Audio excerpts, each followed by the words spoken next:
जय हिंद प्यारे साथियों, कैसे हो आप सभी। आशा करता हूँ आप सभी अच्छे होंगे, स्वस्थ होंगे, लाजवाब होंगे और आप लोगों की तैयारी बेहतरीन तरीके से चल रही होगी। जैसा कि खान सर पॉकेट जीके के नेक्स्ट क्लास की वीडियो लेकर आए हैं, जिससे आपका जीएस बेस्ट तरीके से कवर हो सके।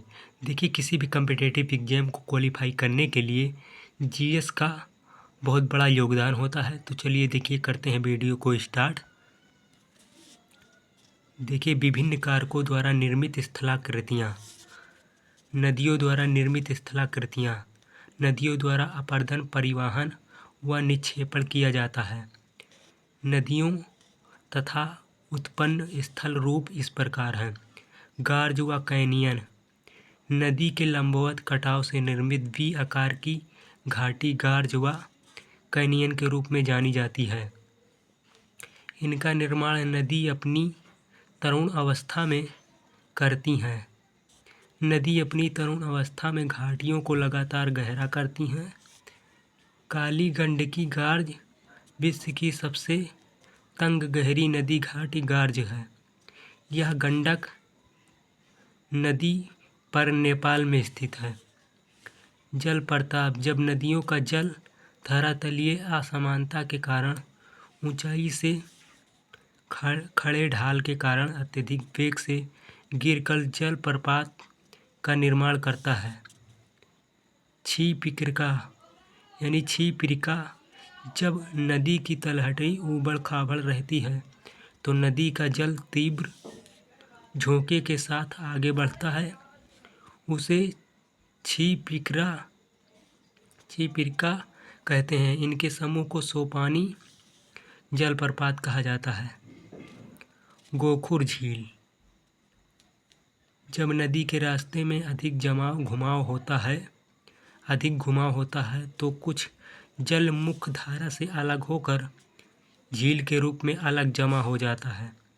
उसे गोखुर झील कहते हैं।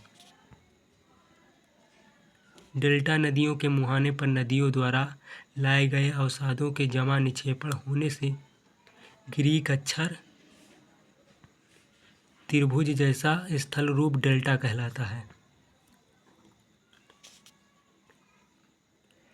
अभिकेंद्री। जब नदियां सभी दिशाओं से अपने जल को किसी झील या अवसाद में निःसरण करती हैं तो निर्मित जल निकासी अपवाह पैटर्न को अभिकेंद्री कहा जाता है। बैडलैंड। उत्खान भूमि। नदी द्वारा निर्मित बड़ी संख्या में गहरी गालियों या घाटी वाले क्षेत्र को बैडलैंड स्थलाकृति कहते हैं। यह गंभीर कटाव क्षेत्र है जो आमतौर पर अर्धशुष्क जलवायु में पाया जाता है। चंबल की उत्खात भूमि इसका उदाहरण। एस्चुअरी। ज्वार नदमुख। यह नदी का जलमग्न मुहाना होता है जहाँ स्थल से आने वाले मीठे जल तथा समुद्री खारे जल का मिलन होता है। जल गर्तिका। नदी के रास्ते में घर्षण व जलदाब से गर्तों का विकास होता है जिसे जल गर्तिका कहते हैं। नदी वेदिका। नदी घाटी के दोनों ओर नया विकास होने के कारण सीढ़ियों जैसी संरचना को नदी वेदिका कहते हैं। नदी विसर्प या नदियों की पौषणावस्था मार्ग में अवरोधक के कारण विकसित नदियों के घुमावदार मार्ग को नदी विसर्प कहते हैं। जलोढ़ पंख। नदियों द्वारा पर्वत की घाटी में अर्धवृत्ताकार रूप में पदार्थों का जमाव जो देखने में पंख के समान होता है उसे जलोढ़ पंख कहते हैं। तो आप लोगों को मेरी यह क्लास की वीडियो पसंद आई है तो हमारे चैनल को लाइक करें, सब्सक्राइब करें।